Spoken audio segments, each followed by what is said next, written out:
Welcome to the Learning Pines YouTube. We hope this video helps.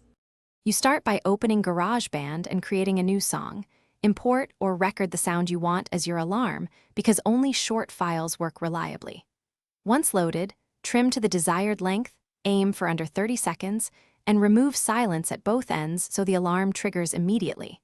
Make sure to normalize or adjust gain to prevent distortion on the phone. After listeners sound right, export a high-quality AIF or WAV. This preserves fidelity for iPhone conversion.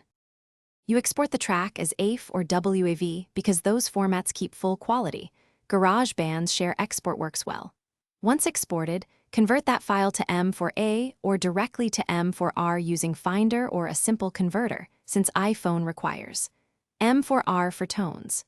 After conversion, rename the file extension to M4R if necessary, and ensure the total duration remains under the iPhone limit. Then transfer to your device via Finder Sync or drag into the tones section, so the system recognizes it as a ringtone.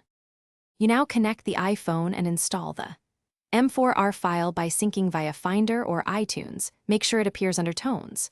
Once the tone is on the device, open the clock app, edit or create an alarm, tap sound, and choose your custom tone so it will play as the alarm. If the tone doesn't appear, make sure the file is under 40 seconds and named M4R. If still missing, re-export from GarageBand using AIF, then reconvert, because format or length issues are the most common problems. Thanks for watching. Consider subscribing if we helped you.